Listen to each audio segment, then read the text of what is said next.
हरे कृष्णा। हम पिछले कुछ दिनों से श्रीमती राधा रानी और भगवान श्री कृष्ण के विषय में चर्चा कर रहे हैं। तो आज भी हम श्रीमती राधा रानी और भगवान कृष्ण की लीलाओं की चर्चा करेंगे। इससे पहले कि हम ये चर्चा शुरू करें, कृपया आप सभी लोग मेरे साथ ये मंगलाचरण पढ़ लीजिए। ओम अज्ञानतिमिरान्धस्य ज्ञानाञ्जनशलाकया चक्षुरुन्मिलितं येन तस्मै श्रीगुरुवे नमः। श्रीचैतन्यमनोभीष्टं स्थापितं येन भूतले स्वयं रूपः कदा मह्यं ददाति स्वपदान्तिकं। वन्देऽहं श्रीगुरो श्रीयुतपदकमलं श्रीगुरुन् वैष्णवांश्च श्रीरूपं साग्रजातं सहगण रघुनाथान्वितं तं सजीवं साद्वैतं सावधूतं परिजनसहितं कृष्ण चैतन्य देवं श्री राधा कृष्ण पादान सहगण ललिता श्री विशाखान्वितांश्च।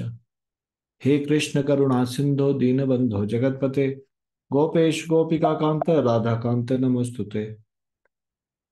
तप्त कांचन गौरांगी राधे वृंदावनेश्वरी वृषभानुसुते देवी प्रणमामि हरिप्रिये। वाञ्छाकल्पतरुभ्यश्च कृपा सिन्धुभ्येव च पतितानां पावनेभ्यो वैष्णवेभ्यो नमो नमः। जय श्री कृष्ण चैतन्य प्रभु नित्यानंद श्री अद्वैत गदाधर शिवासादि गौर भक्तवृंद। हरे कृष्णा कृष्ण कृष्ण हरे हरे हरे राम राम हरे हरे।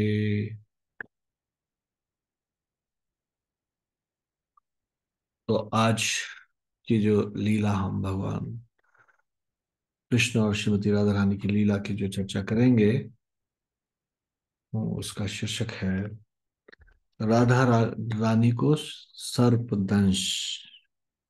हम्म, राधा रानी को सर्पदंश। एक बार जटिला अपनी बेटी कुटिला से बोली। अभी कई दिनों से आप सुन रहे हो, सब लोगों को पता है जटिला कौन है, कुटिला कौन है, पता है ना। हम्म, जटिला है राधा रानी की सास, बड़ी जटिल है, वैसी नाम है जटिला। और कुटिला है राधा रानी की ननद, वो बड़ी कुटिल है, हमेशा राधा रानी में दोष ढूंढती रहती है। तो रानी की सास जटिल है, इसलिए राम भी जटिल है, और उसके बाल कभी कंघी नहीं करती, वो जटाएं बन गई इसलिए भी जटिल है। हम्म, तो ये राधा रानी के ससुराल में ये इन दोनों की बात चल रही है। किसकी? राधा रानी की सास और राधा रानी की ननद। जटिला बोल रही है कुटिला से कि मेरी पुत्र वधू राधा की कृष्ण के प्रति आसक्ति दिन प्रतिदिन बढ़ती जा रही है। बड़ी चिंता का विषय है, क्या किया जाए। हमारे परिवार का अपयश होगा, इसलिए मैंने एक निर्णय लिया है। ऐसा निर्णय जिससे कि अब ये कृष्ण और राधा आपस में नहीं मिल सकेंगे। तो क्या निर्णय लिया है? मैं अपने पुत्र वधू को घर में बंद करके रखना चाहती हूँ, जटिला बोलती है। मतलब कोई कम नहीं है, जैसी कुटिला है, कुटिला कुछ ना कुछ षड्यंत्र रचाती रहती है, कुछ जटिला भी कम नहीं है। हाँ, और बोले मैंने एक डिसाइड कर लिया, अब आज के बाद घर के अंदर बंद रहेगी, बाहर नहीं जाएगी। हम्म? मैं उसे अब यमुना व पावन सरोवर स्नान करने नहीं जाने दूंगी। मैं उसे सूर्य पूजा के लिए वन में भी नहीं जाने दूंगी। हम्म? फिर कुटिला बोलती है कि माँ, तुम इस प्रकार से उसे बाहर जाने से रोक सकती हो, किंतु राधा यदि यशोदा के घर जाएगी तब तुम क्या करोगी? दुर्वासा मुनि द्वारा आशीर्वाद पाने के कारण। हम्म, ठीक है, मैं खुद से ना बोल के आपसे पूछता हूँ, क्या था ये आशीर्वाद? और क्यों यशोदा माता के घर जाना पड़ेगा राधा रानी को? किसी को मालूम है? हाथ खड़ा करो, प्लीज रेज योर हैंड। बाकी दोनों में आपने क्या कथा सुनी है उससे पता चलेगा। कुटिला बोलती है कि ठीक है, आप सब जगह जाने से रोक दोगे, लेकिन यशोदा के घर जाएगी उससे कैसे रोकोगे? हम्म, मेरे को हिंट भी नहीं देना चाहिए था, ये हिंट हो गया अभी। दुर्वासा मुनि हिंट हो गया। क्यों क्यों प्रतिदिन राधा रानी यशोदा मैया के घर जाएगी, क्यों? शालू गर्ग माता जी बताएगी, यस माता जी बताइए। हरे कृष्णा प्रभु जी, दंडवत प्रणाम। हरे कृष्णा दड़त प्रणाम। प्रभु जी, भगवान जी के लिए प्रसाद बनाने के लिए, भोग बनाने के लिए। सॉरी हम्म। प्रभु जी, कुछ गलती हो तो। हरे कृष्णा प्रभु जी। क्यों भोग क्यों बनाएगी वो वहां पे? भगवान जी के उनके हाथ का अमृत बन जाता है, उनके हाथ का भोजन बनाया। राधा रानी जो भी बनाती है वो अमृत बन जाता है। जी प्रभु जी, स्वादिष्ट बहुत अच्छा बन जाता है जी प्रभु जी। तो उनके तो इतने सारे घर में नौकर चाकर है, यशोदा मैया खुद भी बना सकती है। तो ये राधा रानी क्यों जाएगी? प्रभु जी, राधा रानी भगवान जी के लिए भोग बनाएंगे, क्योंकि भगवान दुर्वासा ऋषि मुनि का आशीर्वाद था कि भगवान के लिए भोग, जहाँ भी भोग बनाए वहाँ अमृत के समान भोग बनेगा, स्वादिष्ट हाँ, उनका बनेगा। आशीर्वाद था, उन्होंने ये वरदान दिया कि वो जो भी बनाएगी, जो वो अमृत के समान हो जाएगा। जो भी उसको खाएगा वो एकदम से स्वस्थ होगा। हाँ, जी प्रभु दीर्घायु जी। होगा। म्यूट कर लीजिए। सॉरी प्रभु जी, हरे कृष्ण।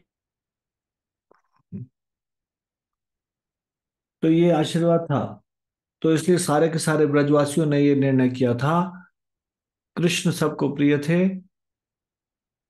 और कृष्ण के ऊपर संकट आते रहते थे, राक्षस कभी कोई कभी कोई। तो इसलिए सब ने ये डिसाइड किया था कि जो ये वरदान मिला है दुर्वासा ऋषि से, तो ये जाएगी और ये यशोदा मैया के वहां पे कुकिंग करके आएगी। तो कुटिला ने बोला कि ठीक है, अब बताओ, जिससे बचाने के लिए वो रोक रही है, उसी के ही घर जाने का सब ब्रजवासियों का निर्णय है, तो वहां कैसे रोकोगी? दुर्वासा मुनि द्वारा आशीर्वाद पाने के कारण ब्रजेश्वरी जब उसे कृष्ण के लिए भोजन बनाने के लिए बुलाएगी। ब्रजेश्वरी कौन है? यशोदा मैया। अभी तो वही मुख्य है। नंद महाराज की पटरानी यशोदा मैया। तो वो बुलाएगी तो तुम किस प्रकार से मना करोगी? प्रतिदिन यशोदा राधा को अपने घर ले जाने के लिए कुंदलता को भेजती है, उस समय तुम क्या करोगी? हम्म? ये कुंदलता की लीला हमने अभी कल पढ़ी थी। क्या थी, क्या सुनी थी वो? कुंदलता ने कौन? हम्म? कुंदलता के बारे में आपने क्या सुना कल? भूल गया ना?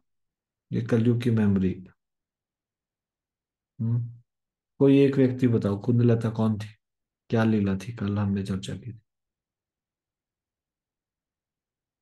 एक भी नहीं, फिर मेरे सुनाने का क्या फायदा है, बताओ। कुंदलता क्या? अच्छा, म्यूट है। तो हाथ तो खड़ा कर सकते हैं, म्यूट है तो। Raise your hand. यस, अभी अनम्यूट हो गया। उमेश शर्मा प्रभु जी बोलिए। हरे कृष्णा प्रभु, धन्य प्रणाम। प्रणाम। प्रभु जी, कल वाली जो लीला थी उसमें कुंदलता जो है ना, भगवान कृष्ण को एक गायिका का स्वरूप बना के ले जाती हैं वहाँ। और जो है बताती हैं कि बहुत अच्छी गायिका हैं, इनको जो है क्या नाम था सरस्वती उस गुरु गायिका ने। का? गायिका का नाम क्या था? कलावती प्रभु जी, कलावती। कलावती। हरे अच्छा। कृष्णा प्रभु, धन्य प्रणाम। और ये कुंदलता जो है, हम्म, कृष्ण भगवान कुंदलता के पास जाते जब राधा रानी का मान हो जाता है, मान मान हो जाता है, मतलब यहाँ पे वो नाराज हो जाती है, गुस्सा हो जाती है, तो उसको मान करना बोलते हैं। मान करना, जब नाराजगी में बात ही नहीं करती कृष्ण से, तो उसमें ये मान लीला है। और मान भंग लीला क्या होती है? जब उनको मना लेते कृष्ण तो मान भंग लीला। मान लीला क्या, जब नाराज हो जाती है तो राधा रानी नाराज होती है, वो मान लीला। और कृष्ण जब मना लेते तो मान भंग लीला। तो बहुत परेशान हो गए थे कृष्ण। राधा रानी बिल्कुल भी नहीं मान रही थी, वो बिल्कुल उनसे बात नहीं कर रही थी। तब कुंदलता से सहायता लेने जाते, कुंदलता ने उनको बड़ा एकदम युवती बना दिया, एकदम सजा दिया एकदम, और गायिका के रूप में फिर लेके गई यावट। तो कुंदलता वो है जो प्रतिदिन जाती है, कुंदलता अ, राधा रानी को लेने के लिए। यशोदा मैया भेजती है कुंदलता को। कह रहे हैं कि जब कुंदलता आएगी, हम्म, यशोदा प्रतिदिन राधा को अपने घर ले जाने के लिए कुंदलता को भेजती है, तब तुम क्या करोगी? तो फिर जटिला बोलती है कि तुम जाकर यशोदा को बोल दो कि हमारी राधा अब कृष्ण के लिए भोजन बनाने नहीं आ सकती है। उनसे बोल दो कि यदि वे राधा के हाथ का बनाया हुआ भोजन कृष्ण को खिलाना चाहती है, तो वही भोजन हमारे घर में ही राधा बनाएगी। धनिष्ठा आकर उस भोजन को यशोदा के घर लेकर जा सकती है। हमारी राधा का अब दूसरे के घर में जाकर भोजन बनाना संभव नहीं है। बहुत हो गया। तुम्हारे घर भोजन बनाने जाती है वो, और फिर उसका कृष्ण के प्रति आसक्ति बढ़ती जा रही है। हम्म ये बड़ी समस्या की बात होगी, हमारे हमारे परिवार को अपयश मिलेगा। और फिर उनको पता है कि कृष्ण भी उनसे, दोनों कृष्ण और राधा रानी दोनों एक दूसरे से मिलने के लिए बहाना ढूंढते रहते हैं। तो जटिला ने इस तरह से कहा, तो ये बात सुनकर कुटिला बोली, व्रजेश्वरी यशोदा यदि हमसे कहें, दुर्वासा मुनि के आशीर्वाद से मेरा कृष्ण कितने भयानक दैत्यों के आक्रमण से बच गया, इसका एकमात्र कारण राधा के हाथ से बना हुआ भोजन करना है। कृपा करके मेरे बेटे को इस भोजन से वंचित मत करो। तो फिर मैं क्या बोलूंगी? जब उन्होंने बोला ना कि जाके तुम यशोदा को बोल दो, हाँ, कि आज के बाद ये नहीं जाएगी, तो उन्होंने बोला कि अच्छा ठीक है, फिर अगर वो ऐसा कहेगी, रिक्वेस्ट करेगी, कृपा करके देखो इसकी कितनी रक्षा हुई, राक्षसों से बच गया राधा रानी के हाथ का बना हुआ भोजन के कारण, तो फिर मैं क्या करूंगी? तो जटिला बोली, तब तब तुम मुझसे कहना, यदि दुर्वासा मुनि ध्यान में देख सके कि मेरी पुत्र वधू जिसको स्पर्श करेगी वह दीर्घायु हो जाएगा, तो क्या तुम हमारी पुत्र वधू को ले जाकर अपने पुत्र का स्पर्श कराओगी? जटिला बोलती कि अभी तो यही बोला है ना कि राधा रानी का हाथ का बना हुआ भोजन जो खाएगा वो दीर्घायु हो जाएगा। कल को दुर्वासा मुनि बोले कि ये जिसका स्पर्श कर लेगी, जिस पुरुष का, वो दीर्घायु हो जाएगा, तो तुम क्या अब अपने कृष्ण का, अपने पुत्र का स्पर्श कराओगी मेरे बहू से? हम्म उनसे जाकर बोलो, पारिवारिक नियमानुसार एक गृहिणी अन्य किसी के घर में जाकर भोजन नहीं बना सकती। यह नियम के विरुद्ध कार्य है। इसको लेकर हमारे पुत्र वधू के संबंध में चारों तरफ जो कलंक है, उसे और अधिक मैं नहीं सहन कर सकती। तुमको जैसे कृष्ण के प्रति स्नेह ममता है, मुझको भी वैसे ही राधा के प्रति स्नेह ममता है। क्या तुमको राधा के प्रति स्नेह नहीं है?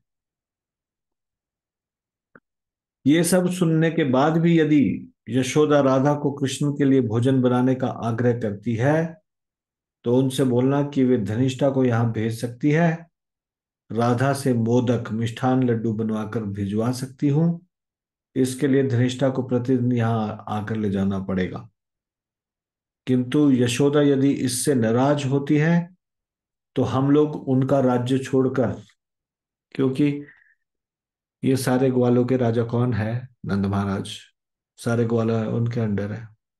तो फिर वो बोलते हैं कि हम लोग उनका राज्य छोड़कर कृष्ण के हाथ से राधा की रक्षा करने के लिए दूसरे राज्य में चले जाएंगे। इस प्रकार के पक्का निर्णय होने के बाद अभी पूरा डिसाइड हो गया। जटिला ने सख्ती से बोल दिया, जाओ कुटिला, जाके यशोदा से कह दो ये बात। हम्म। ये पक्का निर्णय होने के बाद कुटिला नंदग्राम जाकर यशोदा से जटिला के सैद्धांतिक बातों को बता देती है, और उस दिन से राधा रानी का घर से बाहर जाना बंद हो गया। एकदम अब कहीं राधा रानी नहीं जा पाई। जटिला ने एकदम से सख्त पहरा लगा दिया। इस प्रकार से राधा और कृष्णा वो आपस में मिलने में असमर्थ हो गए। कृष्ण के दर्शन से वंचित होकर राधा रानी विरह ज्वर से आक्रांत हो गई, उसको बुखार आ गया। ये कौन सा बुखार था? विरह का बुखार। हाँ, नहीं देख पाने के कारण ज्वर, विरह ज्वर से आक्रांत हो गई। उनकी सखियां उनको शीतल कमल के पत्ते के ऊपर सुलाने की व्यवस्था की। इतना तेज बुखार आया कि जो कमल के पत्ते लेके आए उसके ऊपर सुलाया। कमल के पत्ते ठंडे होते हैं। हाँ? लेकिन जैसे ही राधा रानी को कमल के पत्तों के ऊपर सुलाया, वो पद्म पत्र सूख गए। इतना तेज बुखार। फिर सखियों ने राधा रानी के शरीर में चंदन और कर्पूर का लेप लेप किया, उससे भी ठंडक मिलती है। किंतु शरीर के तीव्र ताप से वो भी सूख गया। और जैसे बुखार में क्या होता है, ज्यादा तेज बुखार हो जाए, एक किसी को 103 डिग्री 104 डिग्री हो जाए अगर, तो वो एक तरह से बेहोशी वाली स्थिति में आ जाता है ना, अचेत अवस्था में। तो राधा रानी बेहोश होकर निश्चेष्ट अवस्था में शैया पर सोई रही। बुलाने पर भी उनको होश नहीं होता था। अगर कोई बुलाता था तब भी वो एकदम से अचेत सी पड़ी हुई थी। ऐसी स्थिति हो गई राधा रानी की। क्यों? क्योंकि कृष्ण से नहीं मिल पा रही थी, घर से बाहर जाना बंद कर दिया था जटिला ने। नंद भवन में कृष्ण रोहिणी माता के द्वारा बनाया गया भोजन खाकर वन में गोचारण करने जाते थे। किंतु राधा विरह के कारण उनके चित्त में कोई संतोष नहीं था। कृष्ण की भी ये हालत हो गई। गौचारण के लिए चले जाते थे, लेकिन अब राधा रानी से मिलना संभव नहीं, ये सोच के उनके अंदर कोई संतोष नहीं था। यशोदा ने जब देखा कि राधा रानी के हाथ से बना हुआ भोजन नहीं होने से कृष्ण पूर्ण परितृप्ति के साथ भोजन भी नहीं कर रहे, अब रोज राधा रानी आते के बनाती थी तो उस भोजन को तो कृष्ण बड़े प्रेम से खाते थे। अभी तक तो यही खाते आए जब से दुर्वासा ऋषि का वरदान मिला था। अब रोहिणी माता बना रही है तो उसको पेट भर के नहीं खा रहे, पूरा नहीं खा रहे, कम खा रहे। सोचा कि चलो एक ऑप्शन ये दिया था कुटिला ने कि ठीक है, धनिष्ठा को भेजोगे तो उसके हाथ के बने हुए लड्डू वो ही मिल सकते, बस खाना नहीं। तब वह धनिष्ठा को राधा रानी के हाथ का बना हुआ कुछ लड्डू लाने के लिए ये यावट भेजती है। धनिष्ठा जब राधा रानी के घर पहुंचती है तो राधा को कृष्ण के विरह में के कारण बेहोश अवस्था में सोए हुए देखती है। तो धनिष्ठा ललिता से बोलती है, राधिका कृष्ण के लिए रंधन करने के लिए यशोदा माता के घर नहीं जा पा रही है, इसलिए रोहिणी देवी रंधन कर रही है। रंधन कर रही है मतलब भोजन पका, अग्नि जलाना भोजन के लिए, भोजन पकाना, वो रंधन करना। तो कौन कर रही है? रोहिणी देवी रंधन कर रही है।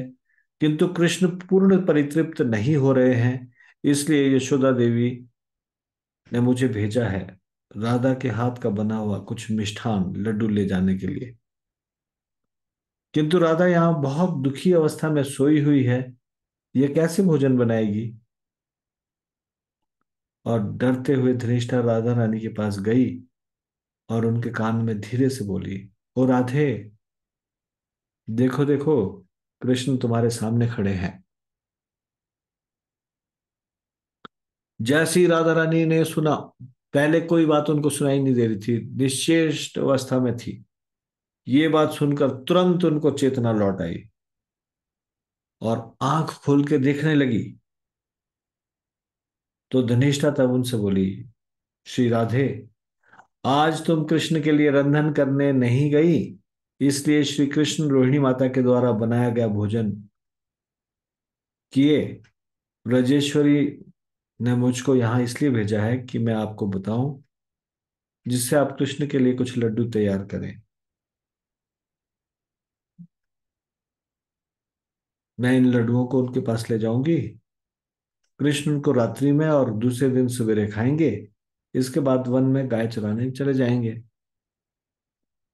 राधा ने जब ये बात सुनी धनिष्ठा की, तत्काल उठकर पलंग को त्याग दिया और उत्साह के साथ कृष्ण के लिए विविध प्रकार के, उन्होंने तो लड्डू ही बोला था सिर्फ, उन्होंने कई प्रकार के सुस्वादु मिष्ठान, पिट्ठा, लड्डू ये सब तैयार कर दिया। श्री राधा धनिष्ठा से बोली, कृष्ण के विरह में तथा उनके दर्शन व सेवा से वंचित होने से मैं अत्यंत कष्ट पा रही हूं। तो धनिष्ठा उत्तर देती है, राधे, जैसे तुम कृष्ण दर्शन से असमर्थ होकर उनके विरह में कातर हो गई हो, वैसे ही तुम्हारे दर्शन व तुम्हारे द्वारा बनाए गए हुए भोजन से वंचित होकर कृष्ण भी मानसिक कष्ट भोग रहे हैं। उसके बाद राधा रानी सारे तैयार किए हुए खाद्य पदार्थ कृष्ण को देने के लिए धनिष्ठा के हाथ में देते हैं और चलने से पहले धनिष्ठा राधा रानी के कान में धीरे से बोलती है कि अब धनिष्ठा को एक आइडिया आता है। सब तो सोच रहे हैं कैसे मिलाया जाए राधा और कृष्ण को। एक जटिला है जो निष्ठुर है, जिसने बिल्कुल उन दोनों का मिलना ही बंद करवा दिया। तो धनिष्ठा के दिमाग में एक एक विचार आया, एक योजना आई। बोलती, राधा, तुम इस प्रकार का स्वांग करो, स्वांग करो मतलब प्रदर्शन करो, ऐसे झूठ मूठ से ऐसे दिखाओ कि कोई सर्प किसी तुमको किसी सर्प ने डस लिया है, और जटिला कुटिला अभिमन्यु को ये सर्प दंशन की बात बताओ। मैं कृष्ण को एक महिला सांप झाड़ने वाली के छद्म वेश में लेकर आऊंगी, क्योंकि पुरुष बन के तो मिलने नहीं देगी। ये सांप का सर्प दंशने का इलाज करती है। ऐसे छद्म वेश में लेकर आऊंगी। वह नांदी मुखी की छोटी बहन के रूप में अपना परिचय देगी। वे जब यहाँ आएंगे तब तुम दोनों आपस में मिल पाओगे। इसके बाद धनिष्ठा नंदग्राम के लिए प्रस्थान करती है। वहां जाकर वह कृष्ण के आनंद विधान के लिए समस्त खाद्य पदार्थ यशोदा माता को दे देती है। उसी दिन संध्या को विशाखा दौड़ते हुए जटिला के पास आई और बहुत दुखी अवस्था में रोते हुए जटिला के पैर पकड़ ली। और जटिला बोलती है, बेटी क्या हो गया, क्यों रो रही हो, मुझे बताओ। विशाखा भी बढ़िया स्वांग कर रही है, वो रोए जा रही है, उनका पैर पकड़ रही है, वो बोलते क्या हुआ बताओ तो। तो विशाखा बोलती है, हमारी सखी तुम्हारी पुत्र वधू। हाँ हाँ, क्या हुआ मेरी पुत्र वधू को? तो बोलती है, तुम्हारी पुत्र वधू को एक जहरीले सांप ने काट लिया है। तो जटिला एकदम से परेशान हो जाती है। जहरीले सांप ने काट लिया है? कहाँ काटा? कैसे काटा? राधा कहाँ है? तो विशाखा बोली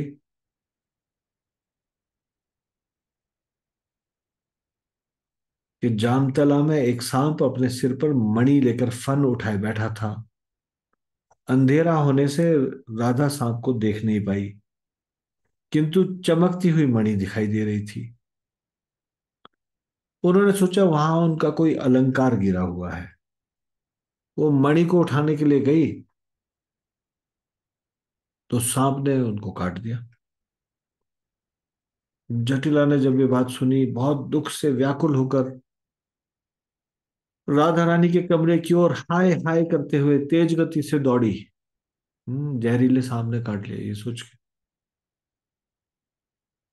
और जटिला राधा को घर के भीतर सोकर कांपते हुए कातर शब्दों में बड़बड़ाते हुए देखती है। अब राधा रानी एक बढ़िया स्वांग कर रही है।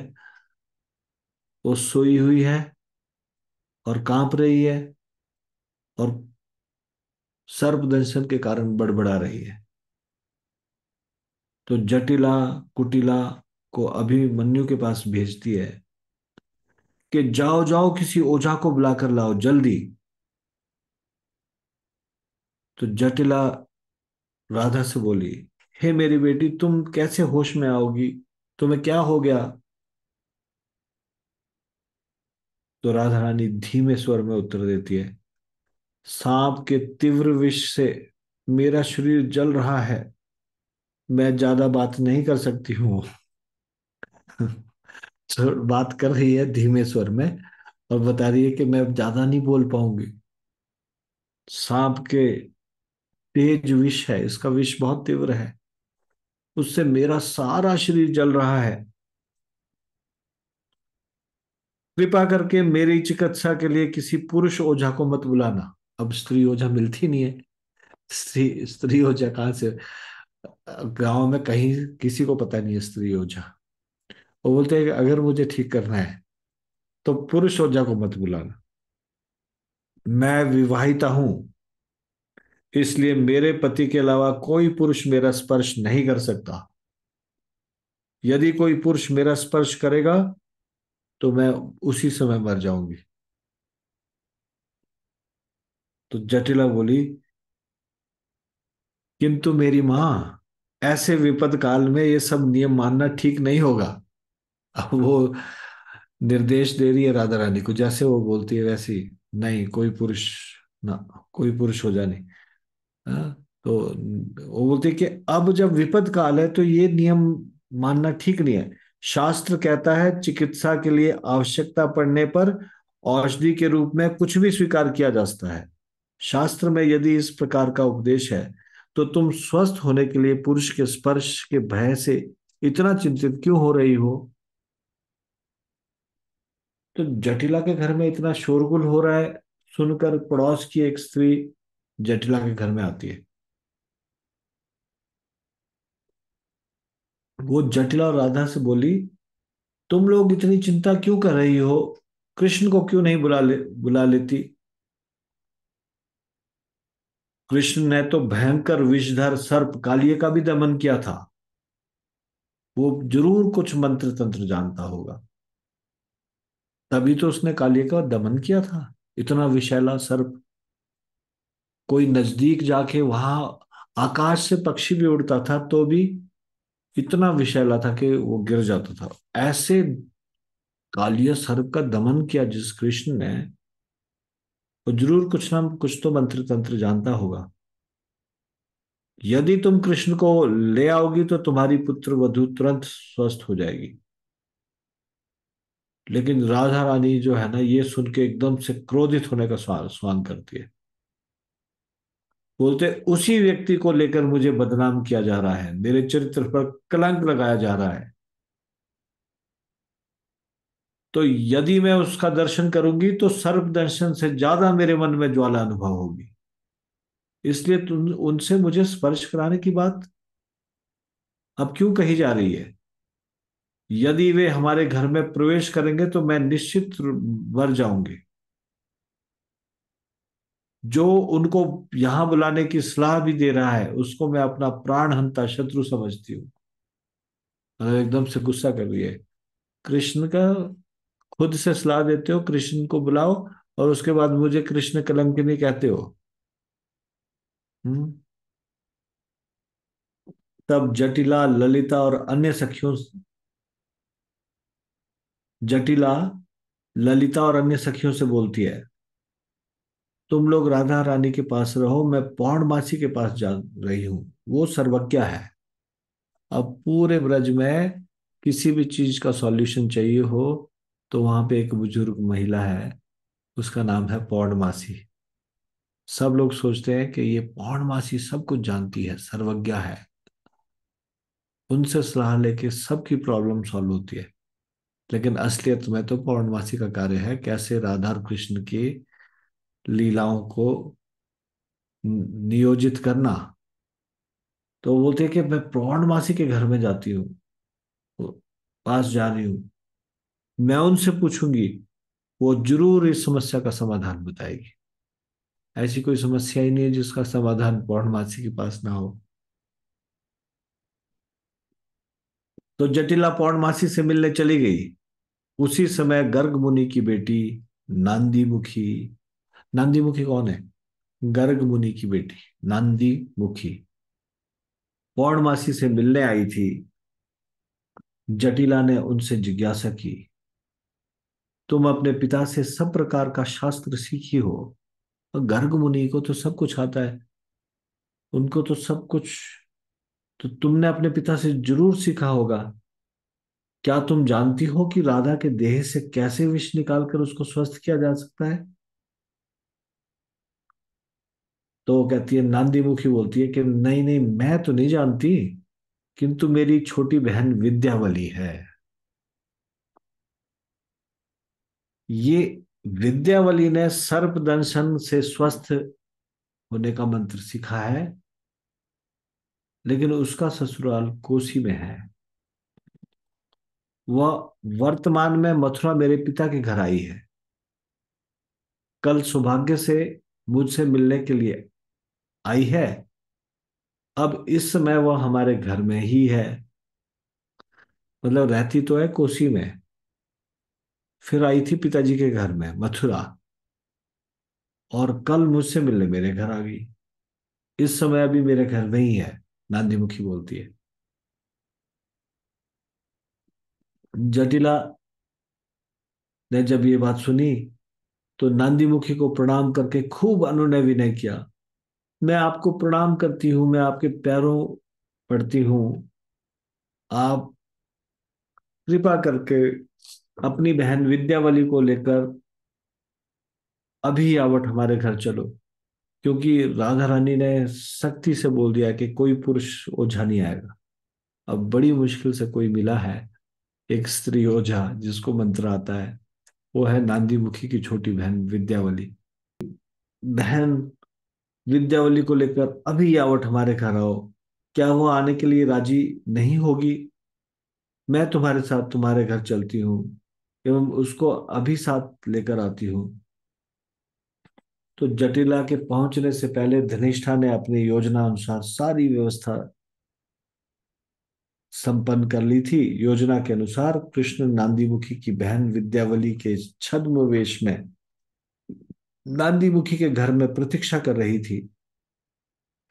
विद्यावली सर्प दंशन से स्वस्थ करने की विद्या जानती थी, इसलिए जटिला व कुटिला को साथ लेकर नांदीमुखी विद्यावती को ले जाने के लिए जल्द से अपने घर लौट आई और घर में प्रवेश करके पुकारा, विद्यावली विद्यावली। और विद्यावली को सब बात बताई और फिर पूछा, इन लोगों के साथ अभी तुम इनके घर जाओ, श्री राधा को सर्प दंशन से स्वस्थ करो। तो जटिला और कुटिला की तरफ शर्माते हुए देखकर बोली, हमारे ससुर के परिवार अत्यंत संभ्रांत है। मैं इस समय इस परिवार की पुत्र वधू हूं। कैसे मैं जहां था किसी दूसरे के घर में जा सकती हूँ, इससे मेरा परिवार बदनाम हो जाएगा। कौन बोलती है?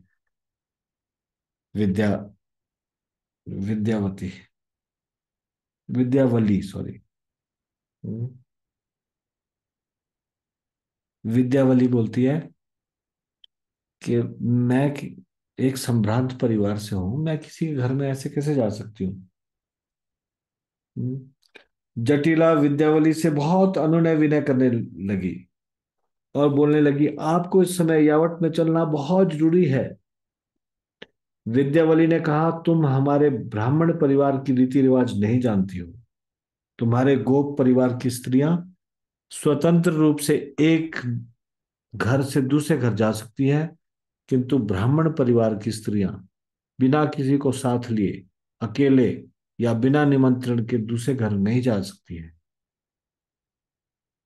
नांदी मुखी बोली, गोप वंश के लोग ब्राह्मण नहीं है, किंतु वे लोग विष्णु के महान भक्त हैं। कोशी के लोग विष्णु भक्त नहीं है। विद्यावली ने कहा, वास्तविकता यह है कि जब मैं कोशी में थी तो वहां मैंने सुना कि नंद महाराज का एक अत्यंत दुष्ट स्वभाव का पुत्र है। उसका चरित्र अत्यंत बुरा है। वह जिस सुंदर स्त्री को देखता है उसे आकर्षित कर लेता है। मैं उससे बहुत भयभीत हूँ। कौन कह रही है? कृष्ण ही कह रहे हैं। कृष्ण विद्यावली बने। तो विद्यावली कह रही है, मैं बहुत भयभीत हूं उससे।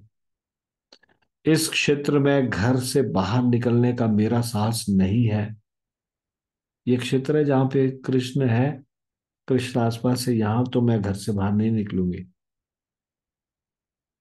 कुछ क्षण रुककर वह नांदी मुखी से बोली, इस समय मैं यहाँ आ गई हूं, इसलिए तुम मुझसे जो कहोगी वह करूंगी। हमारे यावट जाने से यदि उस बच्ची के प्राण बच सकते हैं तो अवश्य मुझे जाना चाहिए, लेकिन तुम्हें अवश्य मेरे साथ चलना होगा, नांदी मुखी, तभी मैं वहां चल सकती हूँ। तो नांदी मुखी ने उत्तर दिया है, सब के सब तो मिले हुए हैं ना, नांदी मुखी ये भी कृष्ण के साथ मिली है। सबको पता है ये कृष्ण है, सिर्फ जटिला और कुटिला को पता नहीं है। नांदी मुखी ने उत्तर दिया, तुम चिंता मत करो, हम सभी लोग तुम्हारे साथ यावत चलेंगे। रास्ते में चलते चलते विद्यावली जटिला से बोली, मैं विष दूर करने वाले सारे मंत्र को जानती हूँ।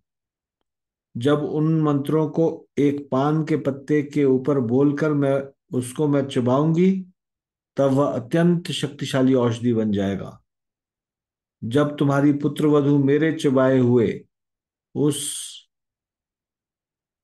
अभिमंत्रित पान को खाएगी तो तत्काल ही उसके शरीर का सारा विष दूर हो जाएगा। लेकिन क्या तुम्हारी पुत्र वधू मेरे चबाए हुए पान को खाएगी? तो जटिला कहती है, मेरी पुत्र वधू ब्राह्मणों का बहुत आदर करती है। वह एक ब्राह्मणी का उच्छिष्ट जूठन खाने से कभी मना नहीं करेगी, बल्कि वह बहुत श्रद्धा भक्ति के साथ उसे खाएगी। सब लोग जटिला के घर पहुंचे। तब जटिला व अभिमन्यु दोनों ने विद्यावली के चरणों को धोया और उस चरण धोवन को राधा के सिर पर छिड़का। कुछ जल राधा रानी के मुख में डाला। फिर जटिला ने राधा रानी को बताया, मैं सांप का विष निकालने के लिए एक कुशल विशेषज्ञ को लाई हूं। वह है गर्ग मुनि की पुत्री व नंदी मुखी की छोटी बहन। वह तुमको अपने द्वारा चबाए हुए पान देगी। तुम उसको बहुत श्रद्धा व भक्ति के साथ बिना संकोच के ग्रहण कर लेना, इससे तुम तत्काल निरोग हो जाओगी। इसके बाद जटिला विद्यावली को राधा रानी के शन कक्ष में ले आई। विद्यावली ने देखा कि राधा रानी ने अपना संपूर्ण शरीर वस्त्र से ढक रखा है। विद्यावली ने जटिला से राधा रानी के शरीर का वस्त्र हटाने के लिए कहा, जिससे उनके सारे अंगों के ऊपर मंत्र पढ़ा जा सके। फिर उसने जटिला से कहा, मैं इनके अंगों की परीक्षा करना चाहती हूँ, देखना चाहती हूँ शरीर के किस भाग में विष पहुंचा है। इसके बाद विद्यावली रूपी कृष्ण विविध मंत्रोच्चारण के साथ चरण से लेकर मस्तक पर्यंत सर्वत्र स्पर्श करने लगे। फिर जटिला की ओर मुड़कर उन्होंने कहा, इन शक्तिशाली मंत्रों के उच्चारण करने एवं देह स्पर्श करने के बाद भी विष अभी नहीं निकला। यह तो बहुत आश्चर्यजनक बात है। मैं इतने शक्तिशाली मंत्र पढ़ रही हूं और पैर से लेकर सिर तक सारे में जहर पहुंच गया है। सारे शरीर को छुआ, कहा कि अभी भी बहुत आश्चर्य की बात है, पूरा जहर नहीं निकल रहा। निकला पर पूरा नहीं निकला। फिर जटिला विद्यावली से बोली, अब इसके लिए अपना चबाया हुआ पान इसको दीजिए। आपने मुझे बताया था कि वह सर्वश्रेष्ठ औषधि है, कृपा करके वही दीजिए। विद्यावली एक पान को लेकर उसके ऊपर बहुत निष्ठा के साथ मंत्रोच्चारण करने का प्रदर्शन करने लगी। इसके बाद उसे चबाकर फिर वो राधा रानी को देती है। कुछ समय के बाद विद्यावली जटिला की ओर मुड़कर बोली,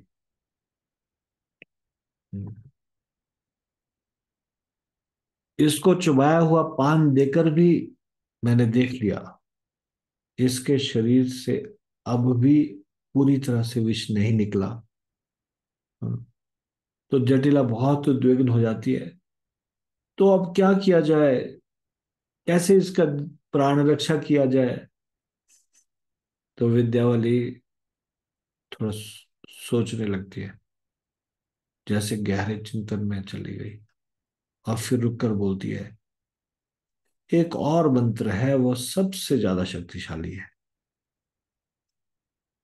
एक तो जहर भी इतना ज्यादा है, इतनी आसानी से निकल नहीं रहा, सारा जहर नहीं निकल रहा, लेकिन एक सबसे शक्तिशाली मंत्र पढ़ना पड़ेगा। लेकिन इस मंत्र का उच्चारण बिल्कुल एकांत में करना पड़ता है, जब कोई ना हो तब। हम्म यदि कोई भी व्यक्ति इस मंत्र को पढ़ते हुए मुझे देख ले या इस मंत्र को थोड़ा सा भी सुन ले, तो ये निष्फल हो जाएगा। यह एक विशेष मंत्र है। इसके प्रयोग करने पर जो सांप काटा है वही यहां चलाएगा और तुम्हारे पुत्र वधु के अंग से विष खींच लेगा। किंतु वह सांप किसी दूसरे को किसी प्रकार से काट लेगा तो उसे कोई नहीं बचा पाएगा। इसलिए आप सभी लोग बाहर चले जाइए। और बाहर भी उनको एकदम से बाहर भेज दिया, ताकि एक तो मंत्र की आवाज ना सुन पाए कोई, मंत्र पढ़ते देख ना पाए, और दूसरा वो सांप जब आएगा तो वो सारा विष खींच लेगा। लेकिन अगर किसी को काट लेगा तो फिर कोई मंत्र काम नहीं करेगा, वो व्यक्ति तो मरेगा ही मरेगा। सब लोग डर के मारे घर से ही बाहर बैठ गए, पूरा घर छोड़ दिया। अब बोलते मैं अब मंत्र के द्वारा सांप का आह्वान करूंगी, आप सब लोग डरना मत, बाहर बैठ जाओ, कोई डरना मत। मैं आपकी पुत्र वधु की रक्षा करूंगी। मुझे केवल 3 घंटे का समय चाहिए, बस 3 घंटे का समय, ये बिल्कुल स्वस्थ हो जाएगी। सभी लोग कमरे से बाहर निकलकर चुपचाप इंतजार करने लगे। 1-2 घंटे तक वे लोग कुछ भी सुन नहीं पाए। इसके बाद कृष्ण विद्यावली व सर्प के बीच काल्पनिक वार्तालाप करना आरंभ कर दिए। तो 2 घंटे तक तो राधा और कृष्ण आपस में बातें करते हैं, मिलते हैं। लेकिन 2 घंटे के बाद फिर उनको आवाज सुनाई देने लगती है बाहर, जोर जोर से।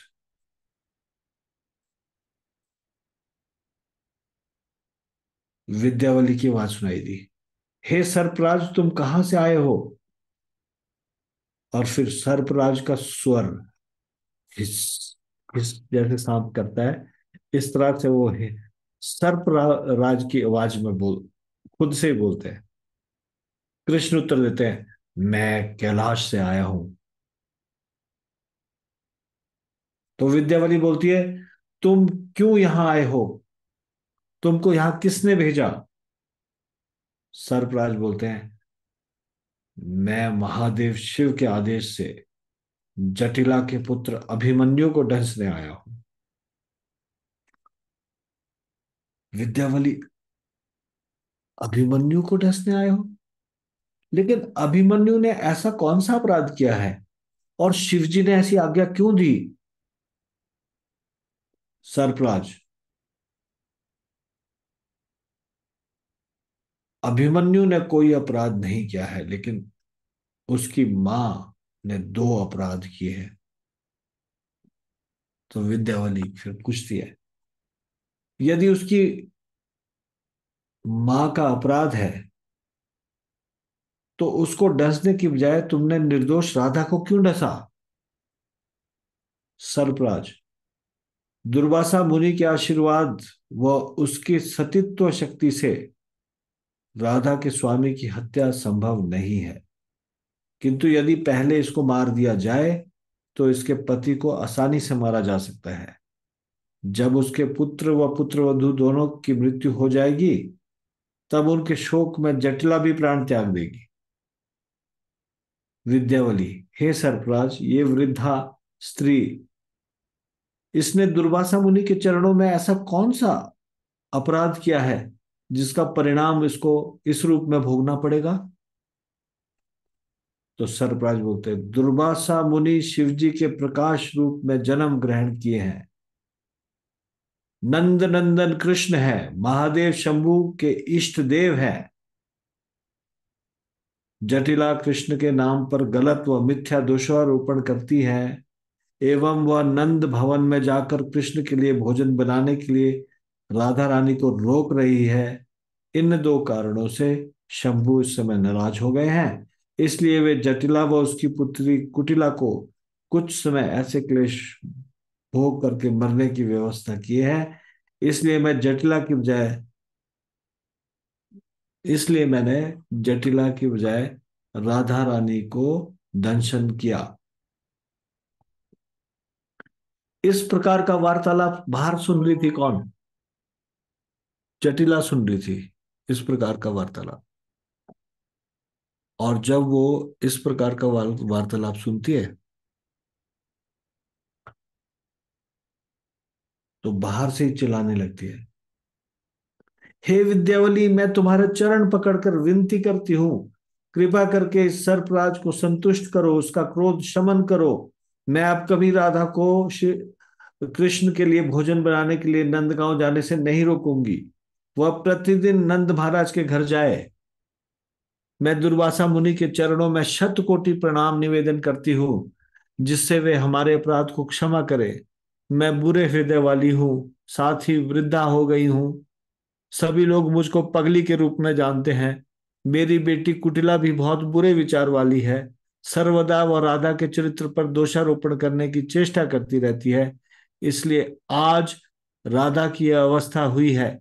कृपा करके हम दोनों के अपराध को क्षमा कर दीजिए। जब कुटिला अपनी माता को इस प्रकार अनुनय विनय करते हुए रोते हुए देखती है, तो वो भी प्रार्थना करने लगती है, हे सर्पराज, कृपा करके मेरे भैया अभिमन्यु को मत डंसना। अब मैं अपनी भाभी राधा को कोई कष्ट नहीं दूंगी। मैं उसे घर से बाहर जाने के लिए कभी नहीं रोकूंगी। वह अपनी इच्छा अनुसार जहां भी जाना चाहे जा सकती है। जटिला व कुटिला जब इस प्रकार बोली, तब सर्पराज, यानी कि कृष्ण जो सर्पराज का अभिनय कर रहे हैं, वो बोले, हे यावट की स्त्रियों, मेरी बात सुनो। शंभु का नाम लेकर मैं सत्य वचन कहता हूं, श्री राधा सबसे अधिक पवित्र स्त्री है। यह समस्त पतिव्रताओं में शिरोमणि है। अब तुम दोनों अभिमन्यु के सिर पर हाथ रखकर मुझे वचन दो कि हमारे कथानुसार तुम लोग राधा को समस्त पति व्रताओं में उच्चतम रत्न के रूप में स्वीकार करोगी। जटिला ने तुरंत कहा, हे सरप्राज, तुम्हारी बातों पर हमें पूर्ण विश्वास है। आज से फिर कभी भी मैं राधा के गतिविधियों में बाधा नहीं दूंगी। मैं आपसे प्रार्थना करती हूँ, कृपा कर अभिमन्यु व उसकी पत्नी को यह आशीर्वाद दीजिए कि वे दीर्घ जीवन प्राप्त करें। फिर सरप्राज बोलते हैं, हे वृद्धा, अब मैं तुम्हारे ऊपर प्रसन्न हूं। तुम्हें दुर्वासा मुनि को भोजन कराना चाहिए, जो रुद्र के समान है। तुम उन्हें प्रसन्न करो। मैं तुम्हारी पुत्र वधु के शरीर से विष वापस ले रहा हूं, एवं इसके बाद मैं कैलाश चला जाऊंगा। किंतु इसके पहले तुम्हें चेतावनी दे रहा हूं, यदि तुम और तुम्हारी बेटी कुटिला कृष्ण पर दोषारोपण करोगी और राधा को नंद महाराज के घर जाने से रोकोगी, तब उस दिन मैं कैलाश से दोबारा वापस आ जाऊंगा और तुम्हारी पुत्र व पुत्र वधु को डंस दूंगा। ये सब बातें कहकर सर्पराज अदृश्य हो गए और राधा के शरीर से विष चला गया। विद्यावली एकत्रित गोपियों से घोषणा की कि राधिका स्वस्थ हो गई है। तब प्रत्येक गोपी कमरे में यह देखने के लिए गई कि राधा स्वस्थ हुई कि नहीं, और राधा ने उन लोगों को बताया कि अब मेरे शरीर में विष के कोई चिन्ह नहीं है। हम्म, जो विष की अग्नि की ज्वाला थी, जिससे शरीर जल रहा था, वो भी अब ठीक हो गया है। अब मैं स्वस्थ हो गई हूं। सब ने विद्यावली को अपना विनम्र सादर प्रणाम अर्पित किया और उससे कहा, प्रिय विद्यावली, सर्प का विष निकालने वाली आपकी विद्या बहुत महत्वपूर्ण है। तुम यशस्विनी हो। राधिका के प्राणों की रक्षा करके तुम और महिमामयी हो गई हो। तुम्हारा जीवन अब धन्य अति धन्य हो गया है। इसके बाद उपस्थित प्रत्येक ने जटिला से कहा, विद्यावली तुम्हारी पुत्र वधु के प्राणों की रक्षा की है। तुम्हें श्री राधा के गले से एक हार उतारकर विद्यावली को सादर भेंट करना चाहिए। जटिला कहती है, एक साधारण हार की क्या बात करती हो? श्री राधा के सारे आभूषण विद्यावली को देना उचित है। इसके बाद वो राधा रानी से कहती है, प्रिय पुत्री, विद्यावली ने तुम्हें मृत्यु के द्वार से वापस लौटाया है। तुम्हें अपने सारे आभूषण अपने हाथों से विद्यावली को दे देने चाहिए। तुम अपने लिए आभूषण की चिंता मत करो। ब्रजेश्वरी यशोदा व तुम्हारी माता कीर्तिदा तुम्हारे लिए और ज्यादा अलंकार दे देंगी। इसके बाद वह विद्यावली से बोली, मेरी पुत्र वधु अपने समस्त अलंकारों से आपको सजाएगी। कृपा करके उन्हें मना मत करना, अवश्य स्वीकार करना। राधा रानी ने प्रसन्नता पूर्वक अपने सभी अलंकारों को उतार कर विद्यावली रूपी कृष्ण को पहनाना शुरू करती है, कृष्ण को सुसज्जित करना शुरू करती है। राधा रानी श्री राधा रानी अपने सौभाग्य की बातें सोचने लगी। बहुत काल के बाद वह अपने साथ एकांत में कृष्ण के मधुर संग का सौभाग्य प्राप्त कर सकी। कृष्ण से मिलने में जो सर्वथा बाधा उपस्थित करती थी, उन्हीं जटिला व कुटिला के सामने अपने प्रियतम को अपने हाथों से सजा रही थी।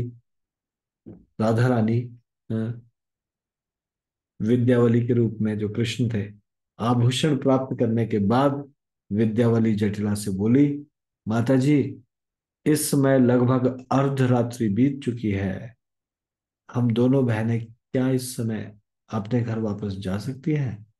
जटिला बोली, हे नांदी मुखी, हे विद्यावली, तुम दोनों एक उच्च वर्ग के कुलीन परिवार की बेटी हो। इस समय अर्धरात्रि में कैसे अपने घर वापस जाओगी? कृपा कर राधा के कमरे में सुखपूर्वक सो जाओ। आगामी कल सुबह तुम लोग अपने घर वापस चले जाना। नांदी मुखी बोली, हे माता, अवश्य हम तुम्हारी आज्ञा का पालन करेंगे।